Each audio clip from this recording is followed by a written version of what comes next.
हाँ, तो जैसे अपन लोग ने कैथोड ट्यूब एक्सपेरिमेंट पढ़ लिया था। कैथोड ट्यूब एक्सपेरिमेंट में कंडक्ट करने के बाद हमें क्या पता चला, किसका डिस्कवरी हुआ उसके बाद? कैथोड रे डिस्कवर होने के बाद कौन सा मेरा पार्टिकल का डिस्कवरी हुआ? इलेक्ट्रॉन का डिस्कवरी हुआ। जो कैथोड रे ट्यूब से जो साइंटिस्ट ने देखा ना कि कैथोड से कोई रे निकल रही है जो ग्लास से बिल्कुल जाके चमका दे रही है ग्लास को, इस रे को ही, मतलब कि इस रे के पार्टिकल्स को उसने क्या बताया? इलेक्ट्रॉन बताया। ठीक है। एक और बात देखो, जब अपन ने क्या कर रहे थे, अपन प्रेशर को कम कर रहे थे। पहले अपन ने कितना करा था? 10 mmHg करा था, फिर 3 mmHg करा था, फिर 1 mmHg करा था, फिर लास्ट में 0.01 mmHg करा था। और फिर मतलब कि बिल्कुल ही कम करते चले गए थे। तब अपन क्या हो रहे थे, अलग अलग पैटर्न्स मिल रहे थे। सबसे लास्ट जाके जब प्रेशर बिल्कुल ही लो था, तब क्या था? जब प्रेशर बिल्कुल ही लो था तो हमारे सारे स्टेशन वगैरह जो थे, जो हमारा जो स्टेशन, यहाँ पे जो हमारा स्टेशन बनता था वो खत्म हो गया था। हमारा ये क्या था, ये कैथोड ग्लो खत्म हो गया था। फैराडे डार्क स्पेस तो खत्म ही था। क्रूक डार्क स्पेस पूरे एरिया में भर चुका था, है ना? क्रूक डार्क स्पेस भर चुका था। अब तुम बोल रहे हो वाला पैटर्न गायब क्यों हुआ? दोनों ने डिफरेंट डिफरेंट साइंटिस्ट ने उसको डिस्कवर करा था। जब साइंटिस्ट ने डिस्कवर करा, क्रूक डार्क स्पेस हो गया। यस। नहीं, तुम क्यों बोल सकते हो? तुमने एक्सपेरिमेंट करा क्या? साइंटिस्ट ने करा ना। तो इसमें तुम ये क्वेश्चन नहीं पूछ सकते हो कि तुम ये इतनी इसका नाम ये क्यों रखा। ये साइंटिस्ट ने रख दिया। ठीक है। अब तुम ये क्वेश्चन कर सकते हो, सर ये वाला फॉर्मूला में ये वाला कैसे गलत हुआ? वो वाला फॉर्मूला में मतलब मैथमेटिकल चीजें अपन बोल सकते हैं कि उस पर मतलब चेंजेस हो सकते हैं, बट जो उन्होंने बोल दिया उसको तो बोल दिया। ठीक है। अब देख, लास्ट में जब अपन ने प्रेशर इतना ही कम कर दिया, अंदर में क्या हो गया? बिल्कुल वैक्यूम सा हो गया। मतलब अंदर में गैसेस के और पार्टिकल बचे ही नहीं, और मॉलिक्यूल्स बचे ही नहीं। तब क्या हुआ, कैथोड से जो रेज जो निकल रही थी वो डायरेक्ट मेरी कहां पे हिट कर रही थी? डायरेक्ट हिट कर रही थी मेरी ग्लास को, और वो ग्लास को क्या कर रहा था? चमका दे रहा था। ठीक है। तो हमारे यहां तक कैथोड रे की मतलब जो एक्सपेरिमेंट थी, हमने फिर प्रॉपर्टी वगैरह जो पढ़ी थी कैथोड की, वो खत्म हो चुकी थी। ठीक है। अच्छा, मुझे बताओ, कैथोड रे इसमें से कौन सी प्रॉपर्टी को शो नहीं करता है? ठीक है। विच of the following property not shown by cathode ray. इसमें से कौन सी रे जो है जिसकी प्रॉपर्टी कैथोड रे शो नहीं करता? पहला, it produce heating of element.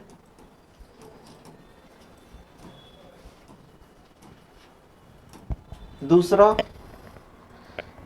it doesn't deflect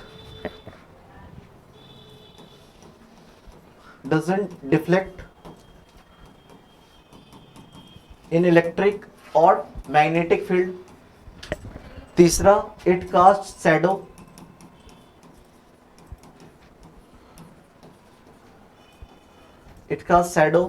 चौथा था, it produce fluorescence।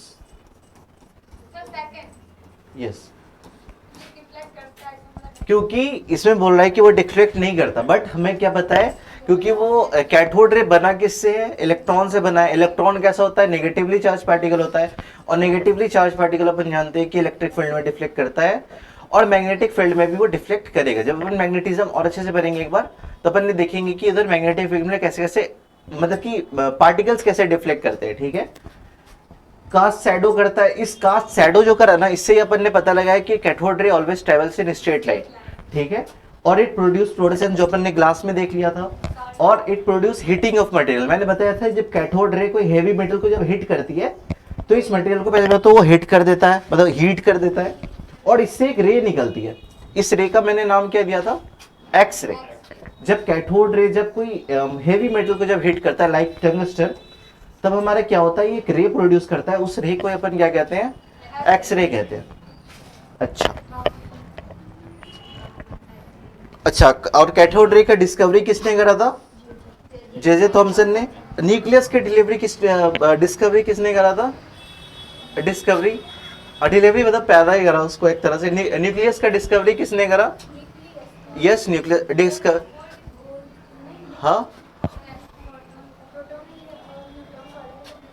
Yes. Nucleus का डिस्कवरी किसने करा? डिस्कवरी ऑफ न्यूक्लियस रदरफोर्ड ने किया था। ठीक है। रदरफोर्ड ने डिस्कवर करा था, रदरफोर्ड ने किया था। और इलेक्ट्रॉन का डिस्कवरी किसने करा था? जे थॉमसन ने। ठीक है, सब हम बनेंगे प्रोटॉन के गोल्ड ने किया था, है ना। अच्छा, अब हम लोग डिटरमाइन करेंगे चार्ज टू मास रेशियो, जो अपन ने पढ़ा था ना, जो इलेक्ट्रॉन का चार्ज स्पेसिफिक, जिसको अपन स्पेसिफिक चार्ज भी कहते हैं, जिसको अब हम लोग क्या डिटरमाइन करेंगे? Determination of E by M ratio, और इसको क्या कह सकते हैं? चार्ज टू मास रेशियो भी कह सकते हैं, चार्ज टू मास रेशियो भी कह सकते हैं, और इसको स्पेसिफिक चार्ज भी कह सकते हैं, इसको स्पेसिफिक चार्ज भी कह सकते हैं। चार्ज ऑन इलेक्ट्रॉन बताना क्या होता? What is the charge on electron? 1.6 into 10 to the power minus 19 coulomb. And what is the mass of electron? 9.1 into 10 to the power minus 31 kgs, right? ये charges to mass ratio है, ठीक है। अब अपन determine करेंगे कि कैसे अब मेरा E बाई एम रेशियो निकलेगा, ठीक है। E बाई एम रेशियो निकालने के लिए सबसे पहले इस एक्सपेरिमेंट को करा था किसने? थॉमसन ने करा था, ठीक है। थॉमसन ने करा था। थॉमसन ने ही चार्ज टू मास रेशियो निकाला था, ठीक है। थॉमसन ने क्या निकाला था? चार्ज टू मास रेशियो निकाला था। अब ये निकलेगा कैसे? देख, सबसे पहले अपन क्या करते हैं ना, दो चार्ज प्लेट ले लेते हैं, ठीक है। दो चार्ज मतलब कि एक नेगेटिवली चार्ज एंड एक पॉजिटिवली चार्ज। ये पॉजिटिवली चार्ज प्लेट है, ठीक है। ये पॉजिटिवली चार्ज प्लेट है, और सिमिलरली ये नेगेटिवली चार्ज प्लेट है, ठीक है। ये नेगेटिवली चार्ज प्लेट है, ठीक है, नेगेटिवली चार्ज प्लेट है। और अपन ने क्या करा, एक अंदर जाता हुआ मैग्नेटिक फील्ड अपन ने ले लिया। जब बाहर कोई लाइट आती है तो कैसे अपन लोग डिनोट करते हैं उसको? ऐसे पॉइंट से। और जब वो अंदर जाती रहती है तो कैसे डिनोट करते हैं? एक्स क्रॉस से, ठीक है। अंदर तरफ, एक अंदर की जाती तरफ अपन ने क्या ले लिया? एक मैग्नेटिक फील्ड ले लिया। एक बात बताना, इलेक्ट्रिक फील्ड का डायरेक्शन क्या होगा? इलेक्ट्रिक फील्ड का डायरेक्शन क्या होगा? ऐसा होगा या ऐसा होगा? इलेक्ट्रिक फील्ड का डायरेक्शन क्या होगा? इलेक्ट्रिक फील्ड कहां से लेके कहां तक होता है?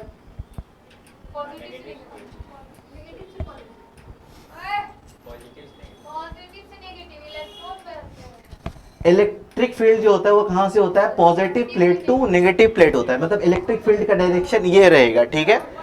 अब देख अब क्या करना है। अब एक इलेक्ट्रॉन इसके अंदर बेचारा घुस चुका, ठीक है। अब एक इलेक्ट्रॉन इसके अंदर घुस चुका, ठीक है। इस इलेक्ट्रॉन में कौन कौन सी फोर्सेस एक्सपीरियंस करेगा ये बेचारा इलेक्ट्रॉन? ये बता। एक तो इलेक्ट्रिक फील्ड करेगा, एक मैग्नेटिक फील्ड करेगा। जैसे ये इलेक्ट्रॉन इस तरफ आया, इलेक्ट्रॉन कहां पे मूव करने की कोशिश करेगा? इलेक्ट्रॉन आगे जाने की कोशिश कर रहा है, बट इलेक्ट्रिक फील्ड नीचे है, तो इलेक्ट्रॉन कहां मूव करेगा? ऊपर तरफ, ऑपोजिट डायरेक्शन मूव करता है। तो ऊपर में मेरा क्या लग गया? Fe लिख सकते हैं, force due to electric field, Fe लिख सकता हूं। अब देख, अब तुम्हें मैग्नेटिज्म का ये पता है कि मतलब किस डायरेक्शन में चार्ज रहता है तो किस डायरेक्शन में फोर्स लगता है। ये देख, मैं तुझे एक ये बता रहा हूं, ये पाम रूल है, ठीक है। ये वाला भी होता है, फ्लेमिंग लेफ्ट हैंड रूल भी यूज करते हैं, राइट हैंड रूल भी यूज करते हैं, अलग अलग होता है, बट ये है पाम रूल, ठीक है। पाम रूल सीधा पाम है, ठीक है। पाम में क्या करना है, जिस डायरेक्शन में मेरा मैग्नेटिक फील्ड हो उस डायरेक्शन में मैग्नेटिक फील्ड की तरफ ये करेंगे, ऐसे करेंगे, ठीक है। चार्ज इधर से इधर जा रहा है, तो चार्ज, इलेक्ट्रॉन इधर आ रहा था, इलेक्ट्रॉन इधर आ रहा था, तो करंट किस डायरेक्शन में होगा? इससे करंट लेते, करंट की डायरेक्शन लेते हैं, तो करंट इस डायरेक्शन, क्योंकि इलेक्ट्रॉन इस डायरेक्शन में आ रहा था तो करंट इस डायरेक्शन में होगा। करंट ये है, thumb is the current, this is the magnetic field and, ठीक है, पाम रूल। ये मेरा जो है ये वाला क्या है? ये वाला अंदर तरफ मेरा मैग्नेटिक फील्ड जा रहा है, अंदर तरफ मेरा मैग्नेटिक फील्ड जा रहा है। इलेक्ट्रॉन इस डायरेक्शन में था तो मेरा करंट किस डायरेक्शन में होगा? इस डायरेक्शन में होगा। और थंब के जो नीचे में जो मेरे पाम जो ये करेगा ना, वो मेरा क्या होगा? डायरेक्शन ऑफ फोर्स होगा, ठीक है। दिस पाम इज माई, क्या हो गया ये मेरा? मैग्नेटिक फील्ड का डायरेक्शन हो गया। ये थंब मेरा हो गया करंट का डायरेक्शन हो गया। इससे जो ये वाले वेक्टर जो निकलेगा ना पाम से, ये पाम क्या हो जाएगा? मेरा फोर्सेस का वेक्टर हो जाएगा, ठीक है। ये फोर्स है, ठीक है। कर सकती है, बट मैं इसको यूज करता हूँ, ये मेरे को ज्यादा अच्छा लगता है, ठीक है, कर सकते हो, बट मैं बताऊंगा कहाँ भी ये ज्यादा फायदेमंद होता है। तो तुम्हें पता चल गया कि मैग्नेटिक फील्ड किस डायरेक्शन में है, एफ बी किस डायरेक्शन में, नीचे तरफ डायरेक्शन में है, मैग्नेटिक फील्ड इलेक्ट्रिक फील्ड ऊपर, चार्ज इधर जा रहा तो करंट ऐसा लेंगे, चार्ज इधर जा रहा तो करंट इस डायरेक्शन में लेंगे, इलेक्ट्रॉन के ऑपोजिट डायरेक्शन में मेरा ये होता है, ठीक है।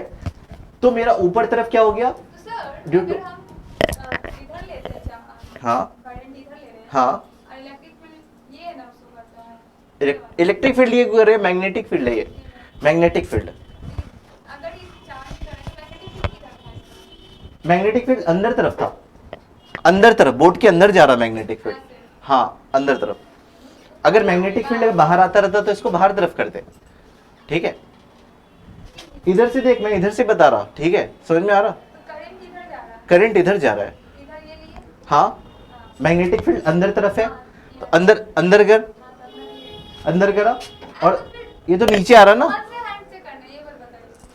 लेफ्ट राइट हैंड रूल से करना, तब से तूने लेफ्ट हैंड पकड़ रखा ना, समझ में आ गया। एफ बी का डायरेक्शन नीचे तरफ होगा, force due to magnetic field इस डायरेक्शन में हो गया। अभी तुमने थोड़ा मैग्नेटिज्म तुमने नहीं पढ़ा है ना, इसलिए शायद तुम्हें प्रॉब्लम हो रही है थोड़ी सी, ठीक है, बट तुमने इलेक्ट्रिक फील्ड तो पढ़ा है, तब इसमें कोई दिक्कत नहीं। तो तुम्हें पता चल गया इलेक्ट्रिक फील्ड ऊपर, मैग्नेटिक फील्ड नीचे, ठीक है। अब देख क्या करना है,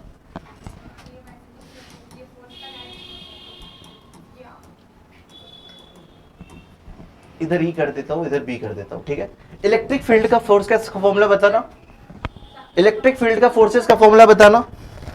एफ ई क्या होता है, force due to electric field क्या होता है, क्या बता, क्यू इंटू ई होता है क्या, क्यू इंटू ई होता है क्या, और इस क्यू की जगह पे तुम क्या पुट कर सकते हो, चार्ज और इलेक्ट्रॉन भी पुट कर सकते हो, मैं अंदर उसको क्यू में पुट करा है, ठीक है। मैग्नेटिक फील्ड का फोर्सेस का फॉर्मूला होता है Q V vector cross B vector, ठीक है। ये force due to electric field है, ये force due to magnetic field है। This is velocity, this is electric field and this is charge, ठीक है। B B B magnetic field, B is the magnetic field, V is the velocity and Q is the charge, charge this complete मिला के ये force बनाता है, ठीक है। और यहाँ पे सारा परपेंडिकुलर था, वेलोसिटी भी परपेंडिकुलर, इलेक्ट्रॉन इधर जा रही थी, और ये भी मैग्नेटिक फील्ड भी अंदर तरफ था, और मेरा क्यू चार्ज तो मेरा वो था ही, ठीक है। तो क्यू वेलोसिटी वेक्टर और वी क्रॉस बी क्या हो जाएगा, वी बी साइन थीटा हो जाएगा।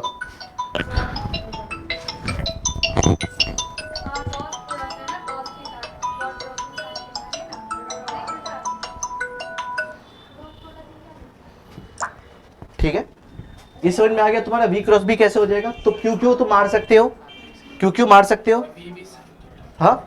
वी बी साइन थीटा तुम्हारा, वी बी साइन यहाँ पे क्या होगा, sine 90, sine 90 is equal to 1, तो वी बी को, वी क्रॉस बी को तुम वी बी डायरेक्ट लिख सकते हो, लिख सकते हो वी बी। तो electric field is equal to V vector cross V vector को तुम क्या लिख सकते हो, वी बी लिख सकते हो, ठीक है, is equal to electric field. समझ में आएगी ये चीज, यहां तक समझ में आया क्या, यहां तक क्लियर है।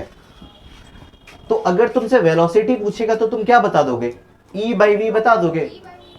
What is E? E is the electric field and what is B? V is the magnetic field। अगर तुमसे V और B पूछेगा तो वेलोसिटी पूछेगा तो बता दे जाओगे तुम। अब देख, अब क्या करना है, अब अपन को चार्ज टू मास रेशियो निकालना है। Work done by electric field क्या होता है, work done by electric field क्या होता है बताओ। What is work done by electric field? What is work done by electric field?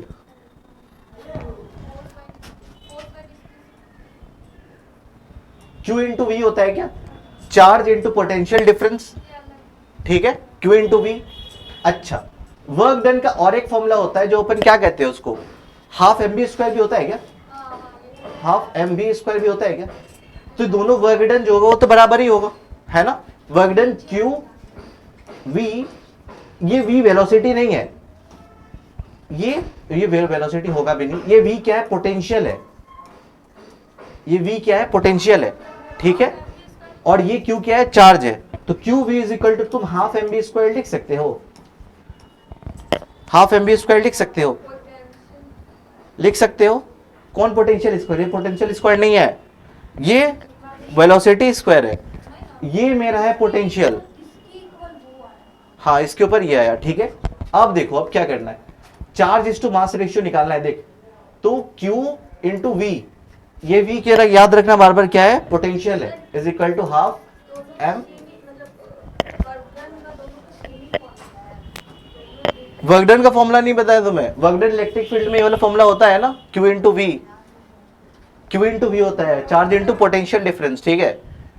अब देख तो तुम चार्ज बाय मास को क्या लिख सकते हो, v स्क्वायर बाई 2v लिख सकते हो।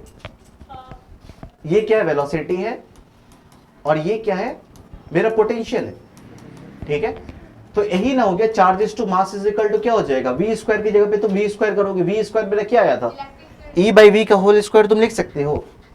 अच्छा, e square by V square into 2v, तो चार्ज टू मास रेशियो मेरा कितना आ गया, e square by V square into 2v। तो चार्ज टू मास का रेशियो इन्होंने ऐसे करके निकाला था। इन्होंने देख लिया कि इलेक्ट्रिक फील्ड कितना है, इन्होंने देख लिया कि मैग्नेटिक फील्ड कितना टेस्ला हो रहा है या फिर कितना वीवर हो रहा है, और फिर इन्होंने 2 टाइम्स ऑफ उसका पोटेंशियल डिफरेंस से मल्टीप्लाई कर दिया था। मल्टीप्लाई करा तो इनके पास क्या आ गया, चार्ज टू मास का रेशियो आ गया। समझ में आ गया जी, समझ में आ गया।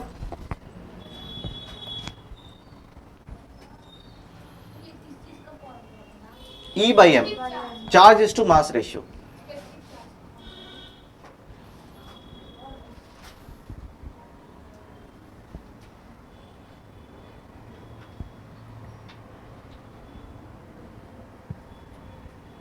और ये वाला फॉर्मूला याद रखना, ये वाला फॉर्मूला डायरेक्ट पूछता है, Q बाई एम या फिर इसको E बाई एम भी तुम लिख सकते हो। Charges to mass is equal to फिर क्या होता है, E square by V square into 2v। इस v को याद रखना, इस v को भी तुम वेलोसिटी मत ले लेना, तुम पोटेंशियल लेना, ठीक है, ठीक है। ये वाला फॉर्मूला डायरेक्ट पूछता है, और ये याद भी रहे तो ज्यादा अच्छा।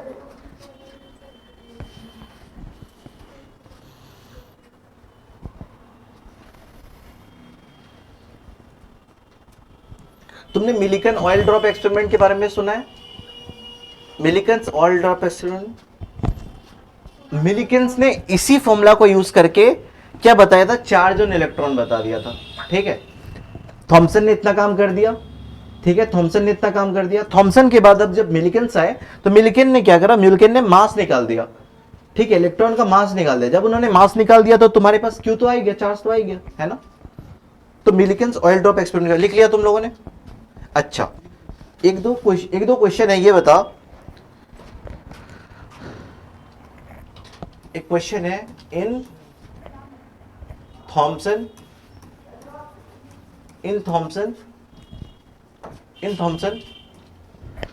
मास spectrograph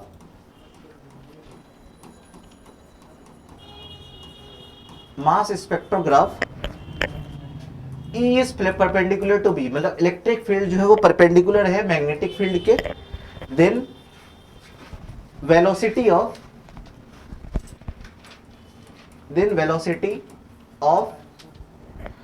electron beam is option मेरा दिया हुआ है E vector cross B vector, दूसरा ऑप्शन है मेरा E square by B square, तीसरा ऑप्शन है मेरा B vector by E vector, और चौथा ऑप्शन है मेरा E vector by V vector. बता कौन सा ऑप्शन करेक्ट हुआ, फोर्थ तुम्हारा, तुम बता कौन सा करेक्ट हुआ। इसने बोला फोर्थ, तूने क्वेश्चन ही नहीं देखा। थॉमसन मास इलेक्ट्रोस्पेक्ट्रोग्राफ में करा था, उसमें बताया कि वेलोसिटी ऑफ इलेक्ट्रॉन बीम क्या होगा, तो बता बी, तू बता क्या होगा। दो ऑप्शन का बी हो गया, तेरा क्या होगा। हाँ तेरा नहीं पता, बता, नहीं बताने में पनिशमेंट है, बता तू बता। तेरा भी फोर्थ नंबर, तुम्हारा हाँ, तुम्हारा भी फोर्थ, और तुम्हारा तुक्का मार रहे हो या ये कर रहे हो। इतना साफ साफ वेलोसिटी का लिखा था, v is equal to E by V, वही तो है यार। Velocity is equal to E by V. अगर तुमको अगर तालियां नहीं, जूते, Q into V is equal to Q V vector cross B vector, ठीक है। अगर तुम्हें अगर v भी अगर नहीं पता तो तुम ऐसे करके तो निकाल सकते हो। नहीं सही बताया, ऐसे ही बन करा तो v इज इक्वल टू क्या कर लोगे, v बाई बी हो जाएगा, ठीक है, ठीक है। अगर क्वेश्चन पूछा तो उसको पहले आके आंसर देना है, तीसरे चौथे नंबर पे नहीं।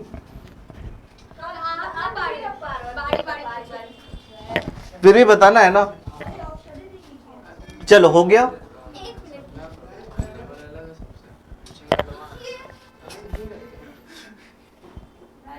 और पीछे करना है। अब अपन लोग पढ़ेंगे मिलिकन्स ऑयल ड्रॉप एक्सपेरिमेंट के बारे में, ठीक है। Millikan's oil drop experiment, yes, Millikan's is the scientist.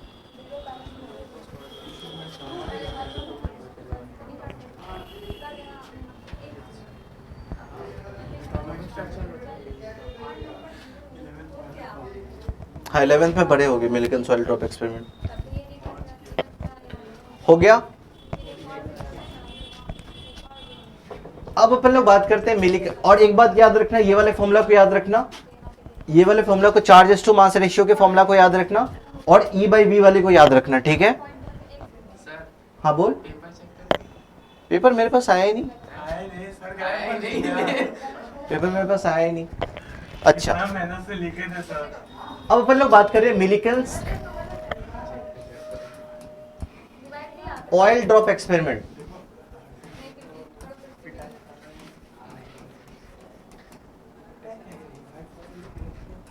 Ashish you will have to be in class, है ना। क्वेश्चन पूछो तो you will have to answer, नहीं तो जब मैं पूछूंगा, जब तुम मुझसे पूछ सकते हो, जब मैं समझा रहा हूं तब तुम मुझसे पूछ सकते हो, और जब मैं पूछ रहा हूं तब मैं भी एक्सपेक्ट करता हूं you need to answer that, okay. हाँ नहीं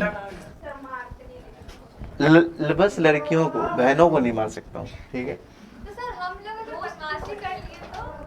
तो सर को बोल दूंगा, वो तो बोले है ना कि, तो मिलिकन्स, चलो it's silent, Millikan's oil drop experiment है, ठीक है। मिलिकन्स ऑयल ड्रॉप एक्सपेरिमेंट में मिलिकन्स ने क्या करा था, मिलिकन ने चार्ज ऑन इलेक्ट्रॉन फाइंड करा था। क्या फाइंड करा था, चार्ज ऑन इलेक्ट्रॉन, इलेक्ट्रॉन का चार्ज इन्होंने बता दिया था। जब इन्होंने चार्ज बता दिया, मेरे पास Q बाई एम का मेरे पास वैल्यू था ही, जब इन्होंने चार्ज बता दिया तो मैं फिर इनडायरेक्टली इन्होंने मास भी बता दिया इलेक्ट्रॉन का, फिर इन्होंने क्या करा, मास भी बता दिया। मिलिकन्स एक साइंटिस्ट थे जिन्होंने क्या कंडक्ट करा, मिलिकन्स ऑयल ड्रॉप एक्सपेरिमेंट, और इसमें इन्होंने क्या फाइंड करा था, चार्ज ऑन इलेक्ट्रॉन फाइंड करा था। जब इन्होंने चार्ज ऑफ इलेक्ट्रॉन बता दिया तो इन्होंने इनडायरेक्टली क्या बता दिया, इनडायरेक्टली इन्होंने मास भी बता दिया, इलेक्ट्रॉन का मास भी क्या होगा। अब देख, अब इस एक्सपेरिमेंट को कंडक्ट कैसे करा इन्होंने क्या करा, दो प्लेट ले लिया, ठीक है, दो प्लेट ले लिया, एक प्लेट को इन्होंने पॉजिटिवली चार्ज कर दिया, एक प्लेट को इन्होंने नेगेटिवली चार्ज कर दिया, और इस पूरे को ना, पूरे एपरेटस को एक लिक्विड में अंदर डाल दिया, ठीक है, एक लिक्विड के अंदर डाल दिया, एक लिक्विड के अंदर डाल दिया, ठीक है। इस पूरे एपरेटस को इन्होंने एक लिक्विड के अंदर डाल दिया, और बीच में एक ऑयल का ड्रॉप ला दिया, दिस इज ऑयल ड्रॉप। और ये ऑयल ड्रॉप कैसा होगा, ये ऑयल ड्रॉप नेगेटिवली चार्ज था, ठीक है। ये oil drop, Millikan's oil drop experiment नाम ही है। इस पूरे अपैरेटस को इन्होंने क्या करा, एक मतलब कि एक इसमें सब सबमर्ज कर दिया, एक मतलब कि एक लिक्विड में सबमर्ज कर दिया, और इसमें एक ऑयल का बूंद था, जो ऑयल कैसा था, नेगेटिवली चार्ज था। ये ऑयल ड्रॉप कैसा था, नेगेटिवली चार्ज था। अब देख इसमें फोर्सेस कौन कौन से लगेंगे, तू ये बता। पहली बात तो इलेक्ट्रिक फील्ड मेरे लगेगा इस डायरेक्शन से इस डायरेक्शन की तरफ, इलेक्ट्रिक फील्ड लगेगा, इलेक्ट्रिक फील्ड लग गया, चलो।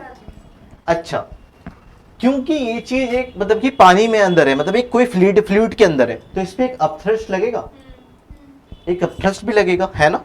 और इसमें बताओ और क्या क्या लगेगा, ऊपर के डायरेक्शन में एक इलेक्ट्रिक फील्ड लगेगी, force due to electric field, क्योंकि ये नेगेटिवली चार्ज है।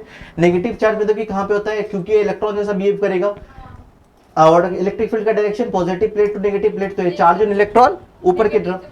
अच्छा, इसके नीचे में किसका mg लगेगा, इसका मास इनटू g, ठीक है। अच्छा, तो तुम क्या लिख सकते हो, क्या लिख सकते हो, u plus fe is equal to mg, तुम लिख सकते हो, ठीक है। अच्छा, तो fe तो एफ ई को तुम क्या लिख सकते हो, क्यू टाइम्स ऑफ ई लिख सकते हो, is equal to M G minus U लिख सकते हो। ठीक है, यहां तक हो गया। अपथ्रस्ट का फॉर्मूला बताओ तो कोई मुझे, अपथ्रस्ट का फॉर्मूला क्या होता है? अपथ्रस्ट का फॉर्मूला 11th में तुमने फ्लूइड मैकेनिक्स पढ़ा था। अपथ्रस्ट का फॉर्मूला, अपथ्रस्ट का फॉर्मूला होता है V rho G. What is V? V is the volume, what is P? What is P? Rho is the density of the liquid, and what is G? G is the acceleration due to gravity. अच्छा, इस mass drop का जो density है इसको मान लो sigma, ठीक है, और ये बाहर का जो डेंसिटी है उसको मान लो रो, ठीक है। तो इस मास mg पे तुम क्या लिखोगे? v रो जी लिखोगे, इसको वी रो जी लिख सकते हो। This is rho, this is sigma, V sigma into G, ठीक है, वी सिग्मा इंटू जी, ठीक है।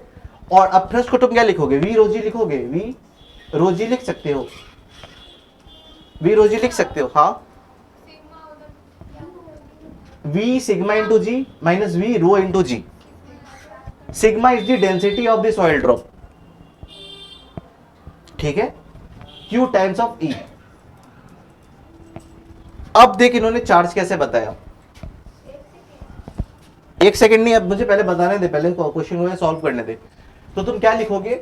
q times of e is equal to v sigma into G minus v rho G, ठीक है, q times of e। अब तुम q को क्या लिख सकते हो? v sigma into G minus v rho G by e लिख सकते हो, लिख सकते हो इसको। वॉल्यूम क्या होता है? Volume is equal to 4/3 pi R cube, ठीक है। तो v जो कॉमन हो जाएगा sigma times of g minus rho G by e, तुम क्या लिख सकते हो इसको? 4/3 pi R cube sigma minus rho into G by E. ये आ गया मेरा Q, इसको भी याद रखना है। समझ में आया वाला कैसे आया? समझ में आ गया वाला कैसे आया? समझ में आया? हाँ, अपथ्रस्ट का मेरा फॉर्मूला होता है वी रो जी होता है, ठीक है, ठीक है। अपथ्रस्ट का मेरा formula v is the volume displaced by the particle. What is fluid mechanics? Work किस पे करता है? आर्किमिडीज पे वर्क करता है। आर्किमिडीज पे यह वर्क करता है कि कोई भी वस्तु, मतलब कि कोई भी अगर मेरा ऑब्जेक्ट है, अगर वो पानी में तब तैरेगा जब उसकी डेंसिटी जितनी उसने वाटर ये किया, मतलब जितना उसने वाटर सबमर्ज किया है वो उसके फोर्स के बराबर हो जाए, ठीक है। अपथ्रस्ट इज इक्वल टू जब mg हो जाएगा तो मतलब वो कैसा हो जाएगा? मतलब वो तैरेगा, ठीक है। अब देख, तो वॉल्यूम ऑफ द अपथ्रस्ट कितना होगा? जितना उस मास ने, जितना वॉल्यूम ये करा था, जितना उस मास ने डिस्प्लेस किया था उतना ही हो जाएगा, डिस्पर्स करा था वही हो जाएगा, वी रो जी। और मास को तुम यहाँ क्या लिख सकते हो? Density is equal to mass per unit volume होता है, density is equal to mass per unit volume होता है। और यहाँ पे मैंने ऑयल ड्रॉप का डेंसिटी क्या लिया था? सिग्मा लिया था। It is equal to mass into mass by volume लिख सकते हो। इसी को ना मैंने मास को डायरेक्ट यहाँ पे वी और रो के फॉर्मेट पे लिखा था, समझ में आ गया? Into G is equal to minus V rho G, बस इतना ही था। अब जब अपन नेक्स्ट पेज में आए, q times of is equal to V rho G. अब मैं इधर तो सॉल्व करा था ना, बस e नीचे आ गया। वॉल्यूम को मैं क्या लिख सकता हूँ? 4/3 पाई आर क्यू लिख सकता हूँ। मैंने 4/3 पाई आर क्यू लिख दिया था, दोनों तरफ जी जी कॉमन था, तो मैंने जी को क्या करा? बाहर कर दिया, सिग्मा माइनस रो इंटू ई, बस बात खत्म। समझ में आ गया? समझ में आ गया? अब मैं कल ये वाला फॉर्मूला पूछूंगा, ठीक है।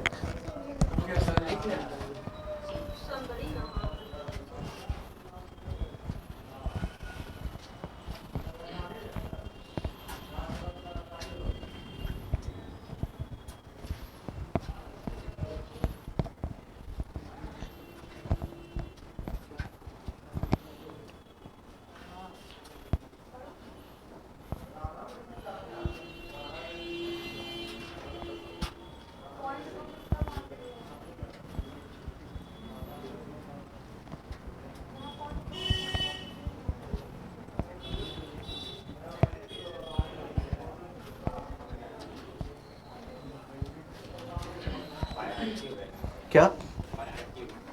हाँ, तो वॉल्यूम का फॉर्मूला क्या होता है? 4/3 पाई आर क्यू होता है ना, वही है।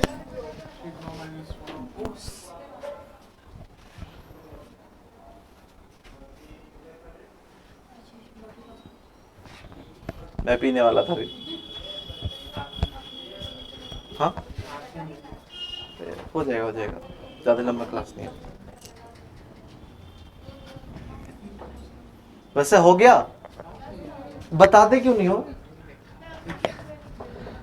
अच्छा अब क्या है, अब मैं बात कर रहा हूं। अच्छा एक क्वेश्चन पूछा गया था, who evaluated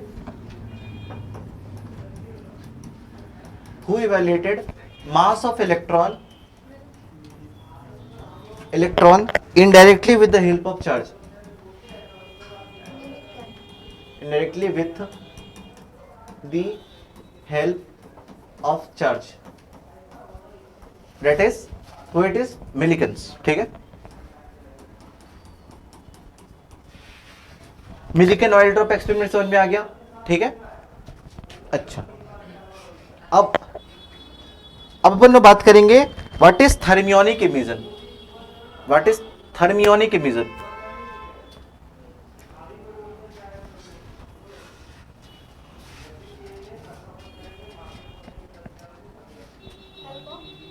with the help of charge. ठीक है, हो गया। अच्छा अब मेरा बात है, अब हम बात कर रहे हैं थर्मियोनिक इमिशन के बारे में। Thermionic emission, what is this thermionic emission? Thermionic emission में होता ही है ना, जब अपन कोई मेटल को जब हीट करते हैं ना, जब मेटल को जब हीट करते हैं तो हीट करने के बाद ना उसके सरफेस से, उसका सरफेस है, उसके सरफेस से कोई इलेक्ट्रॉन एस्केप होने लगता है। ठीक है, जब उसके सरफेस से जो इलेक्ट्रॉन एस्केप होने लगता है उसी प्रोसेस को अपन क्या कहते हैं? थर्मियोनिक इमिशन कहते हैं। और जो चीज इससे निकल रही है उसको क्या कहते हैं? थर्मियॉन्स कहते हैं। और जो इलेक्ट्रॉन इससे निकल रहे हैं उसको क्या कहते हैं? थर्मियॉन्स कहते हैं। ठीक है, तो इसका डेफिनेशन तुम लोग ऐसे करके लिख सकते हो, when metal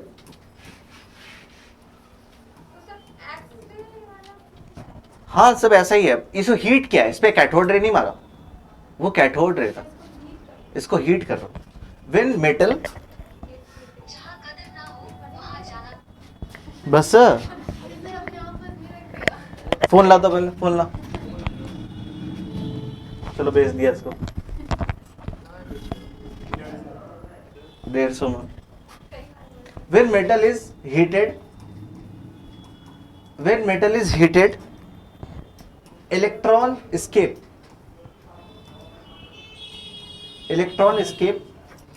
from its surface, और उसी फिनोमेना को अपन क्या कहते हैं? Thermionic emission. And this phenomena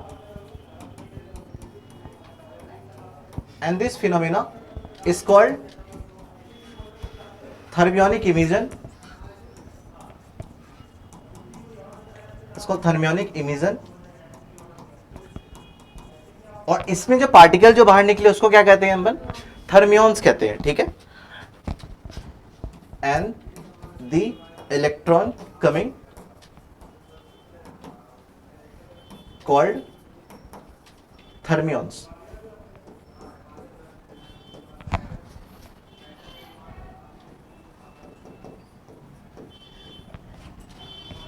इस प्रोसेस को थर्मियोनिक इमिशन कहते हैं। और इसमें जो इलेक्ट्रॉन के पार्टिकल जो बाहर आते हैं उसको क्या कहते हैं? थर्मियॉन्स कहते हैं। अच्छा, इस सरफेस से इलेक्ट्रॉन निकालने के लिए ना हम लोग जो इसको जो हीट कर रहे हैं ना, इसको एक खास एनर्जी चाहिए होता है, तभी जाके वो बाहर निकलेगा। ठीक है, और उसी खास एनर्जी जो अपन इसको देते हैं उसको work function of the metal कहते हैं।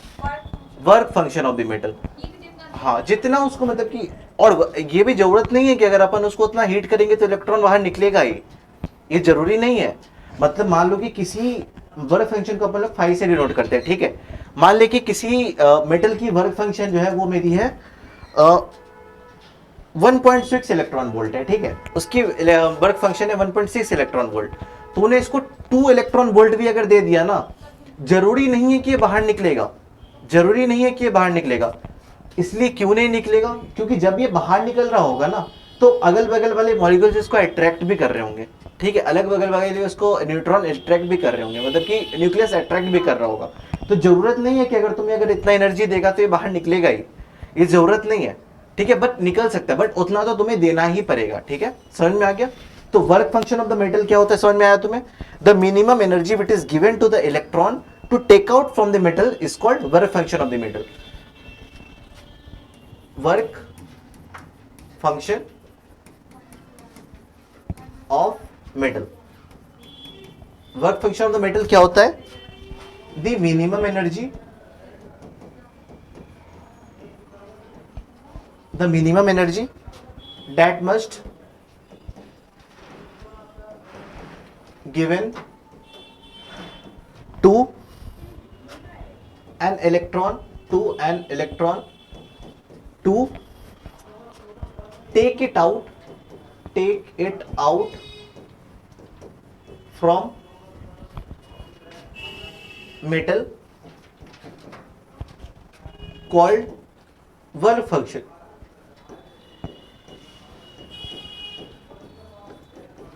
Work function. और इसको डिनोट कैसे करते हैं अपन? फाई से डिनोट करते हैं. ठीक है, अपन लोग पढ़ेंगे वर्क फंक्शन के ऊपर, बहुत डिटेल लेक्चर होगा इस पे, मतलब कि तुम इस पे ये भी समझोगे कि अच्छा, जैसे कि एक बात मैं तुम्हें ग्लेन से इसके लिए बता दूं, जैसे कि अलग अलग होता है, उसमें उतना हीट दिया गया, अलग अलग टेम्परेचर कंडीशन पे उसको उतना हीट दिया गया. ठीक है, हीट दे दिया गया तो इलेक्ट्रॉन निकल गया. ठीक है, नहीं कभी कभी नहीं भी निकल सकता है. अलग अलग टेम्परेचर पे अपन ने करा था इसको, एक्सपेरिमेंटल बेस्ड है ये सारे मतलब जितने भी तुम मॉडर्न फिजिक्स में भरोगे ना, सारे एक्सपेरिमेंटल है. हाँ, और सारे एलिमेंट का अलग अलग वर्क फंक्शन होता है. जिंक का अलग होगा, टंगस्टन का अलग होगा, किसी और एलिमेंट का अलग होगा, जितने भी रेडियो एक्टिव होते हैं उसके अलग अलग होते हैं. ठीक है, तो वर्क फंक्शन अब देख होता क्या है ना, जैसे कि तो समझ ले कि इस मेटल का वर्क फंक्शन फाई कुछ है, दैट विल बी एक्स. ठीक है, तुमने इसको एनर्जी दी ई, तुम मान रहे हो कि मुझे इलेक्ट्रॉन तो निकालना ही है, तो तुमने इसको एनर्जी कितने देने की तुम कोशिश करोगे? x प्लस वाई देने की कोशिश करोगे. x तो दोगे ही, क्योंकि x तो वर्क फंक्शन ही है, प्लस ऊपर में कुछ एक्स्ट्रा दोगे, या तो तुम 0.1 दे दिया या 1 दे दिया, कुछ भी दे दिया. जो तुम एक्स्ट्रा देते हो ना, वही एक्स्ट्रा ये काइनेटिक एनर्जी लेके बाहर निकलता है. ठीक है, वही एनर्जी काइनेटिक एनर्जी लेके बाहर निकलता है. बट ये काइनेटिक एनर्जी ना लेकर भी निकल सकता है. ऐसा भी हो सकता है ये निकले भी ना. क्यों ना निकलेगा? क्योंकि अगल बगल वाले पार्टिकल्स भी इसको अट्रैक्ट वगैरह करेंगे. क्या पता अगल बगल वाले पार्टिकल से लड़ धर के इसकी सारी एनर्जी खत्म हो जाए. ठीक है, वर्क फंक्शन समझ में आ गया क्या होता है work function of the metal? और वर्क फंक्शन हमेशा इलेक्ट्रॉन वोल्ट में कैलकुलेट किया जाता है. ठीक है, work function calculated in electron volt. ठीक है, इलेक्ट्रॉन वोल्ट कितना होता है, कितना जूल होता है? 1 electron volt is equal to 1 electron volt is equal to, बता कितना होता है? 1.6 into 10 to the power -19 joule होता है, क्योंकि एनर्जी दे रहे हैं, एनर्जी की यूनिट तो जूल में ही होगी, है ना. 1 electron volt is equal to 1.6 into 10 to the -19 joule. ठीक है, हो गया. अच्छा, एक क्वेश्चन पूछा है, थर्मियॉन्स आर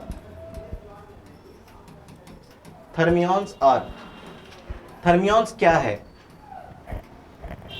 प्रोटॉन, पॉजिट्रॉन्स. हम लोग ये पॉजिट्रॉन के बारे में इलेक्ट्रोएक्टिविटी में पढ़ेंगे. ठीक है, पॉजिट्रॉन्स, इलेक्ट्रॉन एंड फोटोन. तुम्हें समझ में आ गया कि थर्मियॉन्स क्या है? मेरा इलेक्ट्रॉन है. ठीक है,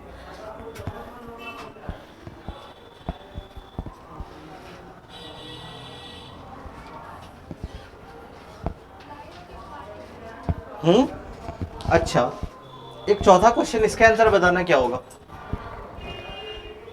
इन which of the following emission, in which of the following emission, in which of the following emission electron doesn't take place? Emission of electron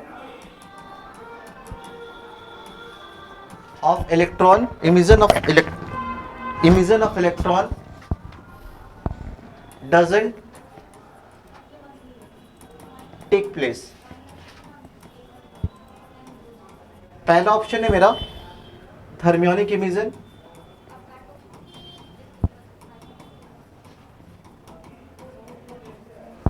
emission, B option है मेरा x ray emission,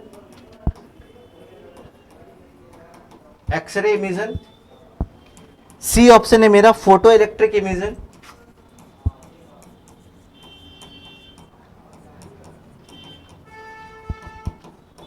photo electric emission, and second option है मेरा secondary emission, secondary emission. इसमें से कौन सा emission है जिसमें इलेक्ट्रॉन बाहर नहीं निकलता है, बता, उसी को पढ़ा ले। इसमें कौन सा है कि जिसमें इमिशन इलेक्ट्रॉन का नहीं होता है? एक्सरे। देखो बोल दिया ना होता है उसमें। अब तुम लोग बताओ, तू बता कौन सा ऑप्शन इससे कलेक्ट, किसमें इलेक्ट्रॉन का इमिशन नहीं होता है? हाँ सेकेंडरी होगा। सेकेंडरी पता है क्या होता है? सेकेंडरी इमिशन क्या होता है? सेकेंडरी इमिशन रेडियो एक्टिविटी में होता है। सेकेंडरी इमिशन क्या होता है?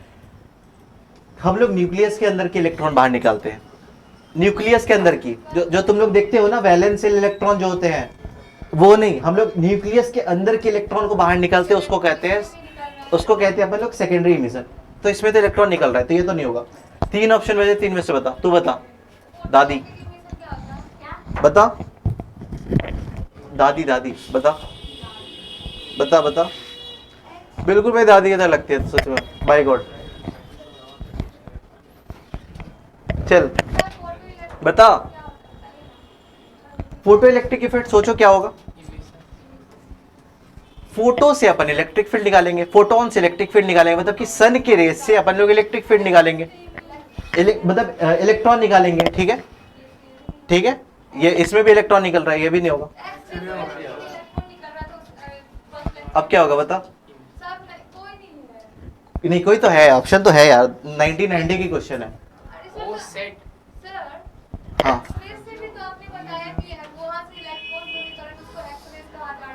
कहाँ से? हाँ कैथोड रे में इलेक्ट्रॉन होता है, इसका ऑप्शन होगा एक्सरे इमिशन। हाँ अब बता रहा हूँ क्यों होगा, क्यों, अब बता क्यों? क्योंकि देख, क्योंकि जब मेटल को जब अपन हीट करते हैं ना, हीट करते हैं, हीट करते हैं किसको, किससे हीट करते हैं? कैथोड रे से जब हीट करते हैं तब एक्सरे निकलता है। कैथोड रे में इलेक्ट्रॉन होता है, बट ये जो एक्सरे निकल रहा है ना, इसमें इलेक्ट्रॉन नहीं होता। ठीक है, ये वाला अच्छा क्वेश्चन था, मतलब किससे तुम्हें ये पता चला कि अगर एक्सरे ऑप्शन में देगा तो एक्सरे में इलेक्ट्रॉन का इमिशन नहीं होता है। दो ही टाइप का इमिशन होता है जिसमें इलेक्ट्रॉन में बीम भी होता है, कैथोड रे और बीटा रे। इन दोनों में मेरा मतलब कि जो इसके पार्टिकल होते हैं उसमें इलेक्ट्रॉन होता है। इसमें जो इलेक्ट्रॉन होता है वो वैलेंस शेल से निकलता है, बट बीटा रे में जो मेरा जो इलेक्ट्रॉन निकलता है वो न्यूक्लियस से निकलता है। समझ में आ गया? अच्छा, अब अपन फोटॉन्स के बारे में बात कर ले। फोटॉन्स क्या होता है बता? What is photon? Photon yes, light के सब पार्टिकल्स होते हैं। यस हाँ, जो क्वार्क्स और एंटी क्वार्क्स से मिलकर बनते हैं, है ना, क्वार्क्स। हाँ अपन लोग, हाँ उसी को कहते हैं। What is photon? यस इस पे आया है क्वेश्चन, व्हाट इज फोटॉन। हम लोग पढ़ ही रहे हैं फोटो इलेक्ट्रिक इफेक्ट वगैरह, उसके आगे तो अपन लोग फोटो इलेक्ट्रिक इफेक्ट पढ़ेंगे। एक बात याद रखना, फोटोन जो अलग अलग लाइट जो होता है ना, जैसे कि रेड लाइट हो गया, ग्रीन लाइट हो गया, हर एक लाइट के लिए अलग अलग फोटोन होता है। ठीक है,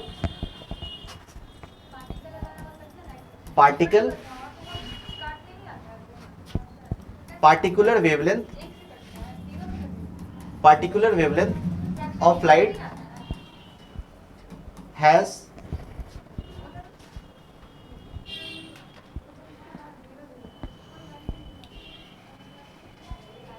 डिफरेंट वेवलेंथ। अच्छा, इसका एनर्जी क्या होगा? इस फोटोन का एनर्जी क्या होगा? फोटोन का एनर्जी बताना क्या होगा? इस फोटोन का एनर्जी क्या होगा? फोटोन का एनर्जी होता है अलग अलग लाइट के लिए, फोटोन की एनर्जी रहती है वो सेम रहती है। ठीक है, चाहे वो रेड ले लो चाहे वो ग्रीन ले लो, उसके फोटोन की एनर्जी सेम रहती है। वो किसके बराबर होती है? वो होती है hc/λ के बराबर। ठीक है, hc/λ के बराबर। ये क्या एनर्जी है, और इसकी मोमेंटम भी सेम रहती है। मोमेंटम क्या होगा? एच बटे लैम्डा, ठीक है, मोमेंटम भी सेम रहती है। तो फोटोन की मोमेंटम ऑफ एनर्जी बता दिए रहोगे। एनर्जी क्या होता है, एच सी बटे लैम्डा फोटोन का, और ये सेम रहता है अलग अलग वेवलेंथ ऑफ लाइट के लिए भी। और एच बटे लैम्डा क्या है मेरा, momentum of the particle, momentum of the photon, ये भी अलग अलग के लिए क्या रहता है, सेम रहता है। H is the, what is H, H बताओ, पूछ क्या होता है, मतलब एच क्या होता है। जब अपन एच सी बाई लैम्डा जब देखते हैं ना, H is the Planck's constant,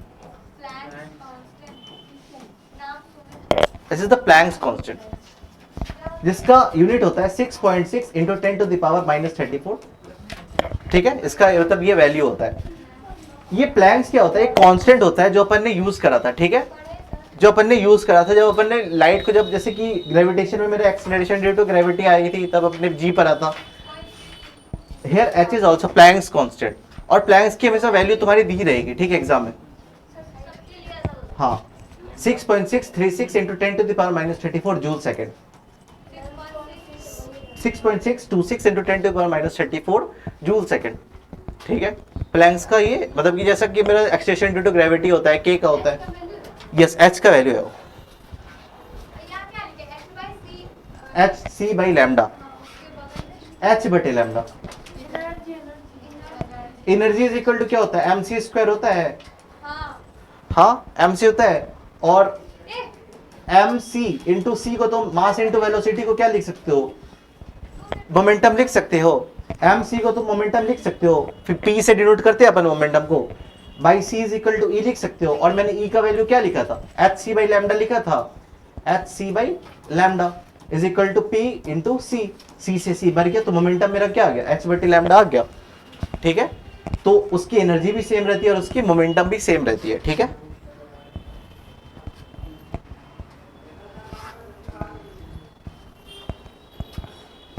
हो गया, कहां पे हो,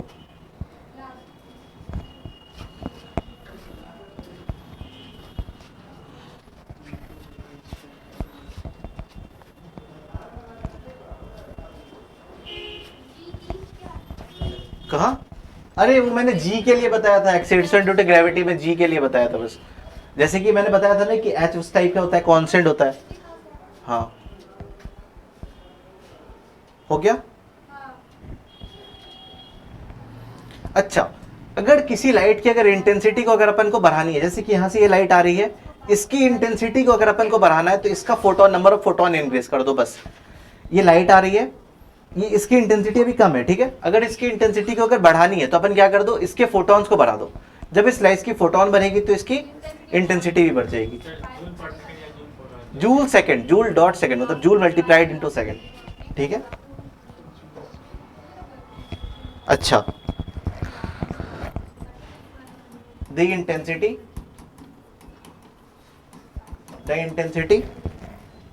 of light of given wavelength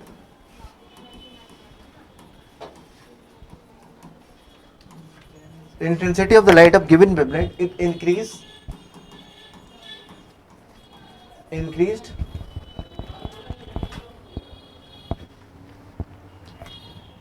with increase in number of photon।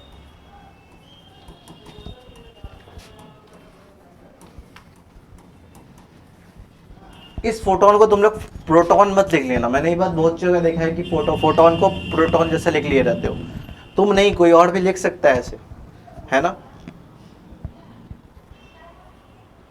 समझ में आ गया। अच्छा, ये फोटोन जो किसी भी मेटल को अगर किसी भी सरफेस को अगर हिट करती है ना तो वो इलास्टिक कोलिजन करता है, ठीक है, ठीक है, वो कैसा कोलिजन करता है, इलास्टिक कोलिजन करता है।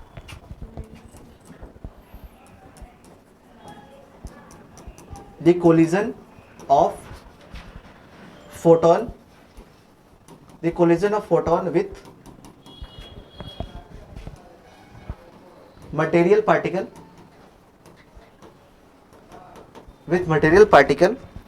is assumed to be perfectly elastic।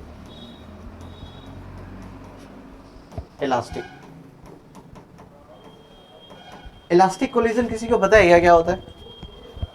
दो टाइप के कोलिजन होते थे हमारे, पहला इलास्टिक, दूसरा in elastic collision. Elastic collision के बारे में पता है किसने, सर ने?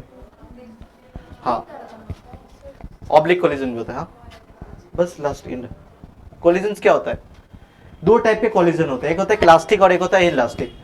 जैसे कि इसको उसको तुमको मैंने दोनों को टकरा दिया, ठीक है, तुम इधर से दौड़ के आ रही, ये भी इधर से तेरे तरफ दौड़ के आ रही, ठीक है। दोनों दौड़ने के बाद क्या होता है ना, जब ये दोनों एक साथ मिलके जब चलने लग जाए, ठीक है, और एक कोलिजन ये होगा, एक कोलिजन ये करा, एक कोलिजन ये करा, कोलिजन करा इन्होंने, कोलिजन करा, कोलिजन करने के बाद इनके बीच की एनर्जी वगैरह सब लॉस हुई, फिर ये अपने वेलोसिटी के साथ चलने लगा, ये अपने वेलोसिटी के साथ चलने लगा। This is inelastic collision I and this is elastic collision, ठीक है, समझ में आ गया। इलास्टिक कोलिजन में मेरा प्रोसीजन ऑफ सब्स्टिट्यूशन मेरी E इज इक्वल टू कितना होता है, 1 होता है, E की वैल्यू 1 होती है। अब इतनी डिटेल में तो नहीं जाएंगे, कोलिजन पे होते तो कोलिजन में अपन पहुंच जाएंगे, ठीक है, समझ में आ गया। हाँ ये समझना भी नहीं है तुम्हें, ये तुमने ऑलरेडी समझा हुआ है। जब दो बॉडी आपस में टकरा रही हो, टकराने के बाद अगर वो साथ साथ चलने लग जाए, तुम और मैं टकरा गए और टकराने के बाद दोनों साथ साथ चलने लग गए, साथ साथ कैसी वेलोसिटी के साथ चलेंगे, एक वेलोसिटी के साथ चलेंगे, तो ये इलास्टिक कोलिजन है। और जैसे कि तू एक जगह से दौड़ रहा है, मैं एक जगह से दौड़ रहा हूँ, ठीक है, हम दोनों ने कोलाइड करा, कोलाइड करने के बाद हम दोनों की वेलोसिटी चेंजेस होगी, बट हम लोग साथ साथ नहीं है, हम लोग साथ साथ नहीं है, हम लोग अलग अलग वेलोसिटी के साथ जा रहे हैं, तो ये इलास्टिक कोलिजन है। समझ में आ गया, ये परफेक्टली इलास्टिक है, यही तो है इलास्टिक कोलिजन। परफेक्टली इलास्टिक में E की वैल्यू 1 होती है, ठीक है, और इन इलास्टिक में E की वैल्यू 0 के बीच में होती है और उसके बीच में होता है, ठीक है। परफेक्टली इन इलास्टिक और इलास्टिक कोलिजन, उसमें E की वैल्यू जो होती है वो 1 से लेकर के 0 के बीच में होती है, ठीक है। इसका फॉर्मूला भी होता है, अलग अलग वेलोसिटी की फॉर्मूला होती है इसमें। 3 टाइप के मेरे इमिशन है, ठीक है, 3 टाइप के मेरे इमिशन है। इलेक्ट्रॉन इमिशन के मेरे 3 पार्ट है, इलेक्ट्रॉन इमिशन के मेरे 3 पार्ट है। पहला मेरा थर्मियोनिक इमिशन। थर्मियोनिक इमिशन तो तुम्हें पता है थर्मियोनिक इमिशन क्या होता है। दूसरा है मेरा फील्ड इमिशन। फील्ड इमिशन पता है क्या होता है, अपन एक मेटल को इलेक्ट्रिक फील्ड के बीच में डाल देते हैं। जब अपन इसको इलेक्ट्रिक फील्ड के अंदर जब डालते हैं ना एक मेटल को, तो फील्ड के कारण इलेक्ट्रॉन क्या होते हैं उससे बाहर निकलने लग जाते हैं, ठीक है। इसी को अपन कहते हैं फील्ड इमिशन। एक एपरेटस लिया मैंने, इलेक्ट्रिक फील्ड ली, इलेक्ट्रिक फील्ड के बीच में एक मेटल को डाल दिया, उस मेटल में इलेक्ट्रॉन्स होंगे, इलेक्ट्रॉन्स कहां भागेगा, इलेक्ट्रिक फील्ड के ऑपोजिट डायरेक्शन में, तो इससे जो इलेक्ट्रॉन निकलता है उसको अपन कहते हैं फील्ड इमिशन। थर्मियोनिक इमिशन तुम्हें पता है। और तीसरा होता है हाँ, थर्मियोनिक में अपन क्या करते हैं, हीट करते हैं। फील्ड इमिशन में अपन क्या कहते हैं, उसको इलेक्ट्रिक फील्ड के अंदर डाल देते हैं। और एक होता है photo electric effect, photo electric emission या effect emission. Photo electric emission में अपन क्या कहते हैं, एक मेटल को फोटोन देते हैं। फोटोन मतलब कि या तो सनलाइट इसको दे दो या तो फोटोन दे दो। जब उसको फोटोन देते हो ना, तो फोटोन क्या होता है, एक एनर्जी का पैकेट होता है, ठीक है। जब उसको एनर्जी मिलता है, इसको तो किसी भी तरह से एनर्जी चाहिए ना, जब इसको एनर्जी मिलती है तो इलेक्ट्रॉन क्या करता है, बाहर निकल जाता है। इसी इमिशन को अपन क्या कहते हैं, फोटो इलेक्ट्रिक इमिशन कहते हैं। बंद कर बैक